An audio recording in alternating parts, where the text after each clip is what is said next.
घर में रहिए, सुरक्षित रहिए, एनसीआर न्यूज़ के साथ बने रहिए।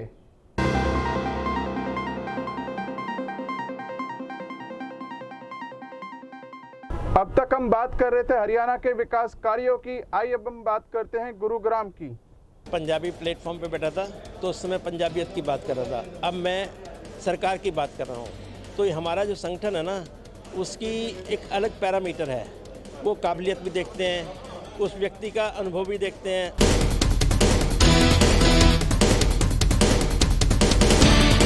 ऐसा कई चीज़ें कमांड की जाती हैं, कई चीज़ें डिमांड की जाती है।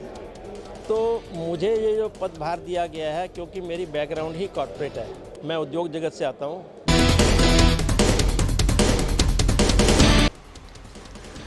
गुरुग्राम में आज पंजाबी बिरादरी द्वारा सम्मान समारोह का आयोजन किया गया, जिसमें पंजाबी बिरादरी की जानी मानी कई बड़ी बड़ी हस्तियां सम्मान समारोह में पहुंची।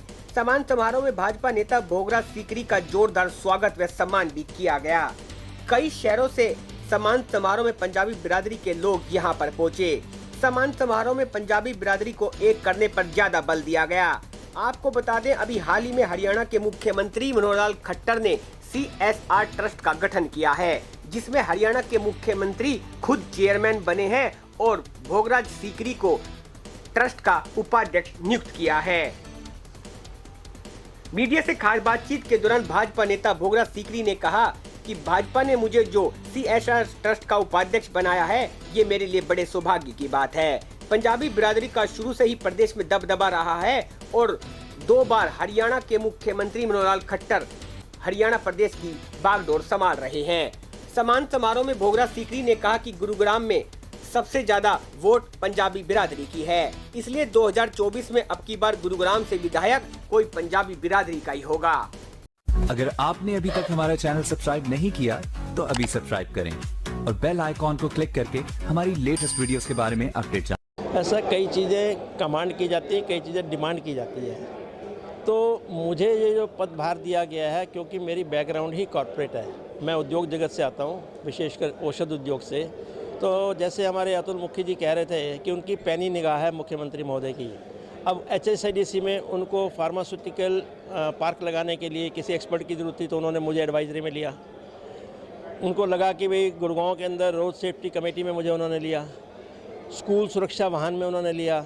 अब मुझे अपनी जो हमारा संगठन है उसकी प्रांत की कार्यकारिणी में लिया। और इसी प्रकार जब उनको लगा कि अब कॉर्पोरेट के लिए हमें ट्रस्ट बनाना है, तो कॉर्पोरेट का बंदा चाहिए। वो स्वयं ट्रस्टी हैं, मुझे उन्होंने ट्रस्टी बनाया। 2 बहुत सीनियर IAS ऑफिसर हैं, उनको ट्रस्टी बनाया।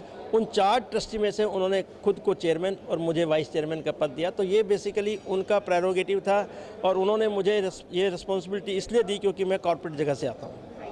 कॉर्पोरेट जगत की बात करें तो वहाँ पर बहुत सारी चुनौतियाँ, बहुत सारी चीज़ें सामने आती हैं जिसको हैंडल करना बड़ा मुश्किल हो जाता है। तो आपने क्या मेन पॉइंट्स ऐसे रखे हैं जो फर्स्ट आप अटेंड करना चाहेंगे और उसको सॉल्व आउट करना? ऐसा है कि CSR ट्रस्ट का उद्योग की जो समस्या है उसके साथ ये 2 अलग अलग विषय हैं, लेकिन हम क्योंकि सरकार का प्रतिनिधित्व करेंगे तो हमारी कोशिश होगी कि जिस भी इंडस्ट्री विशेष को कोई भी समस्या है उसकी, देखो आज की डेट में आप देखें कि ईज़ ऑफ डूइंग बिज़नेस पिछले वर्ष का अगर आप रिकॉर्ड देखें तो हरियाणा नंबर 2 या नंबर 3 पर था, तो अभी फिर उसी लेवल पे आने वाला है। तो ईज़ ऑफ डूइंग बिज़नेस में और single window system, regulatory clearances, approvals and online digitalisation, ये सब कार्य चल रहे हैं और हमारी ट्रस्ट के माध्यम से भी समन्वय करेंगे विशेष विभागों के साथ, विशेषकर उद्योग जगत के लिए, ताकि उनको किसी पर आज इतना 500 फॉर्चून कंपनी हरियाणा में क्यों आ गई, कोई तो कारण होगा ना। 11 नेशनल हाईवे हरियाणा से निकलती हैं, यहाँ पानी की दिक्कत नहीं है, यहाँ बिजली की दिक्कत नहीं है। 3 एयरपोर्ट, हिसार में एयरपोर्ट बन गया, मोहाली में एयरपोर्ट है, दिल्ली एयरपोर्ट नज़दीक है, अभी पंचकुला की कनेक्टिविटी कर रहे हैं चंडीगढ़ के एयरपोर्ट के साथ। तो कहने का मतलब है कि यहाँ रेलवे कनेक्टिविटी है, यहाँ रोड कनेक्टिविटी है, यहाँ एयर कनेक्टिविटी है, यहाँ नेशनल हाईवे है, यहाँ पर इंफ्रास्ट्रक्चर है। इंफ्रास्ट्रक्चर में हरियाणा बहुत आगे है। अगर आप पूरे इंडिया की रेटिंग देखें तो इस वजह से निवेश जगत के अंदर उद्योग जगत वाले लोग आएंगे, निवेश करेंगे और कई चीज़ें हरियाणा कमांड कर रहा है, क्योंकि जो हमारे माननीय मुख्यमंत्री महोदय ने नई नई स्कीम निकाली हैं, बहुत सारी इंसेंटिव स्कीम आ रही हैं। अब आजकल वो उनके दिमाग में medical hub and pharmaceutical hub medical device hub, ये सब चल रहा है, इसकी रूपरेखा चल रही है। हिसार के अंदर आ रहा है, करनाल के अंदर आ रहा है, पानीपत के अंदर आ रहा है, बरवाला के अंदर आ रहा है, ये सारे हब आ रहे हैं, क्लस्टर आ रहे हैं। हमारा ध्येय है जी संगठन को मजबूत करना, ठीक है ना। जब मैं पंजाबी प्लेटफॉर्म पे बैठा था तो उस समय पंजाबियत की बात कर रहा था, अब मैं सरकार की बात कर रहा हूँ। तो ये हमारा जो संगठन है ना, उसकी एक अलग पैरामीटर है। वो काबिलियत भी देखते हैं, उस व्यक्ति का अनुभव भी देखते हैं, उसका योगदान भी देखते हैं, उसके अंदर कितना सेक्रीफाइस है वो भी देखते हैं। तो इसलिए it is too early to talk now. अभी हमारे को 3.25 साल पड़े हैं एमएलए के लिए, 3.25 साल, क्या क्या परिवर्तन आएंगे, समय बदलेगा, परिस्थितियाँ बदलेंगी, परिसीमन होता है, पोस्ट नहीं आ जाती हैं। अभी जैसे काउंसलर के लिए परिसीमन चल रहा है, डिलिमिटेशन चल रही है। तो इसलिए हाँ, हर वर्ग का एक इच्छा होती है कि हमारे वर्ग के व्यक्ति को टिकट मिले।